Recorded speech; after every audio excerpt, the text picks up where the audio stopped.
Happy day students, welcome to Sun Academy Pallikarnai Class 9 Biology, Chapter 6 Tissues, Part 3. In this part 3, we are going to discuss about permanent tissues. What happens to the cells formed by meristematic tissue? Cells derived from division of meristematic tissue take up specific role and lose the ability to divide. That is, the group of cells formed by meristematic tissue which are fixed at a permanent position and have lost the ability to divide in plant body are called permanent tissues. And this process of taking up a permanent specific shape, size and function by a mass of cell is called differentiation. The developmental process by which the cells from the meristematic tissues are going to take up a permanent specific shape and size is called as differentiation. The characteristics of permanent tissues are it consists of mature cells having definite shape, size and function, and they do not possess the ability to divide, and they may be living and vacuolated cells with cytoplasm and thin walls, or dead cells without cytoplasm and thick walls, and the thickening of the cell wall may be regular or irregular. And these permanent tissues are further classified into simple permanent tissue and complex permanent tissue. These simple permanent tissues are generally protective and supporting tissues, and these tissues are made up of a single type of cells, and they are further classified into parenchyma, collenchyma and sclerenchyma, whereas your complex permanent tissues are conducting tissues, and they are made up of more than one type of cells, and they are further classified into phloem and xylem. Now let us discuss in detail about simple permanent tissues, which are generally supporting tissues and protective tissues. And the simple permanent supportive tissues are your parenchyma, collenchyma and sclerenchyma, and these tissues, which are made up of similar cells having common origin and functions, are called simple permanent tissues. And now let us discuss in detail about parenchyma tissues. Parenchyma tissues, the word parenchyma is derived from a Greek word para, which means beside, and enchyma means infilling. This parenchyma tissue possesses the power of division, and it is a living cell.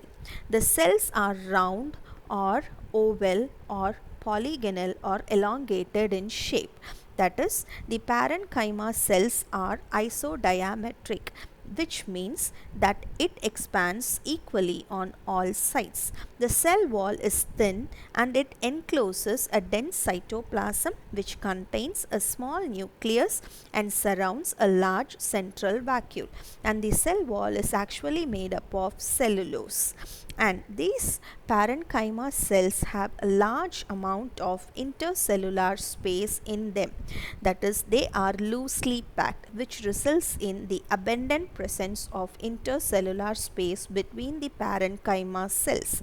Occurrence: the parenchyma tissue is widely distributed in plant bodies such as stem, roots, leaves, flowers and fruits.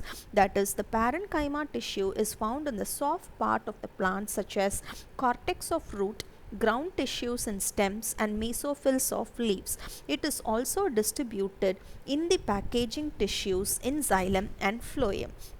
This parenchyma tissues are further classified into three types. They are storage parenchyma, arenchyma and chlorenchyma. Storage parenchyma are group of parenchyma cells which are enlarged to store food and water.